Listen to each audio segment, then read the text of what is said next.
Kto ďalej verí Bitcoinu, je takisto aj Katie Woodová z ARK Investment, ktorá prakticky je stále beacon v tomto danom markete a dala takú krásnu predikciu. Ona to už rozprávala viackrát a na viacerých zasadnutiach, ale teraz to prakticky znova potvrdila, že stále sú bullish naladení a vďaka tomu, čo sa udialo, alebo teda deje vo svetovej ekonomike, že je tu nejaká neistota, to dáva stále väčší význam a viac bullish nálady, aspoň teda v jej očiach,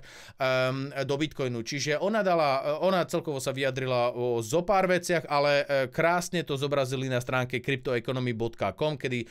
dali takýto sumár, čo si ona teda myslí. Čiže do roku 2030 Bitcoin price target na rok 2030, čiže tu nám máme bear case, čiže ten bear case znamená najhoršia cena, aká by mohla byť, alebo najhorší čas pre Bitcoin do roku 2030, base case, čiže to je taký základný, podľa nich ten najreálnejší pohľad, no a následne bull case, hej, ktorý je takisto, to je to, čo by sme teda asi všetci chceli, $1,5 milióna na jeden Bitcoin, teda oni očakávajú najväčší záujem a najväčší nárast na cene Bitcoinu vďaka inštitúciám a to, že viacerí ho budú považovať za digitálne zlato, hej, ako si tu nám môžete všimnúť. Následne sú to už také